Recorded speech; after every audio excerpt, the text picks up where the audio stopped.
नमस्कार, आप देख रहे हैं नेशन न्यूज। हम आपके साथ हैं डॉक्टर संजीव कुमार। नजर डालते हैं आज की बड़ी खबरों। बिहार चुनाव में एआई के साथ उतरेगा राजद। वर्चुअल प्रचार में जदयू से होगी कड़ी टक्कर। बिहार विधानसभा चुनाव 2025 में राष्ट्रीय जनता दल डिजिटल प्रचार को नए स्तर पर ले जाने की तैयारी में है।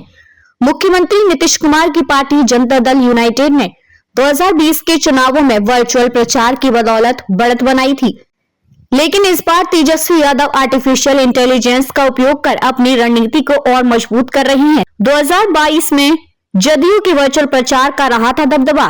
बिहार का पिछला विधानसभा चुनाव कोरोना महामारी की पहली लहर के दौरान हुआ था। उस समय पारंपरिक रैलियों पर रोक के कारण जदयू ने वर्चुअल माध्यमों का व्यापक उपयोग किया। जदयू ने एक डिजिटल नियंत्रण कक्ष बनाया और पार्टी कार्यकर्ताओं को इससे जोड़कर मुख्यमंत्री के संदेश को जनता तक पहुंचाया। भाजपा ने भी डिजिटल प्रचार किया, लेकिन वह उतना प्रभावी नहीं रहा। इस बार राजद का एआई प्रचार मॉडल अब 2025 के चुनावों में राजद एक कदम आगे बढ़कर आर्टिफिशियल इंटेलिजेंस का उपयोग कर रहा है। एआई की मदद से राजद अपने डिजिटल प्रचार को अधिक प्रभावी बनाने की योजना बना रहा है। सोशल मीडिया पर एआई जनरेटेड मीम्स, कार्टून और वीडियो तैयार कर मतदाताओं तक अपनी बात पहुंचाई जाएगी।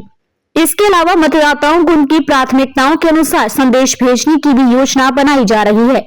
तेजस्वी यादव ने जारी किया एआई आधारित कार्टून। राजद ने मुख्यमंत्री नीतीश कुमार पर निशाना साधते हुए एआई आधारित एक कार्टून जारी किया। विपक्ष के नेता तेजस्वी यादव ने सोशल मीडिया पर इस कार्टून को साझा करते हुए लिखा, बिहार में 15 साल पुरानी गाड़ी चलाने की अनुमति नहीं है क्योंकि वह ज्यादा धुआं छोड़ती है और प्रदूषण बढ़ाती है। तो फिर एनडीए की 20 साल पुरानी जोड़ तोड़ पलटा पलटी वाली सरकार क्यों चलेगी? नीतीश सरकार ने 20 वर्षों में बिहार में गरीबी, बेरोजगारी, भ्रष्टाचार, अपराध और पलायन को बढ़ावा दिया है। अब इससे बदलना जरूरी है। बिहार के युवाओं ने तय कर लिया है कि इस सरकार को हटाकर एक नई सोच, नए जोश और नई दिशा वाली सरकार बनाई जाएगी। सड़क से सदन तक हर गतिविधियों पर रहेगी हमारी पैनी नजर।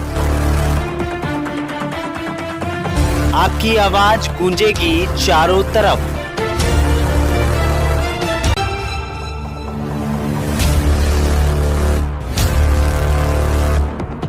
क्योंकि हम हैं नेशन न्यूज, आपकी आवाज आपके साथ।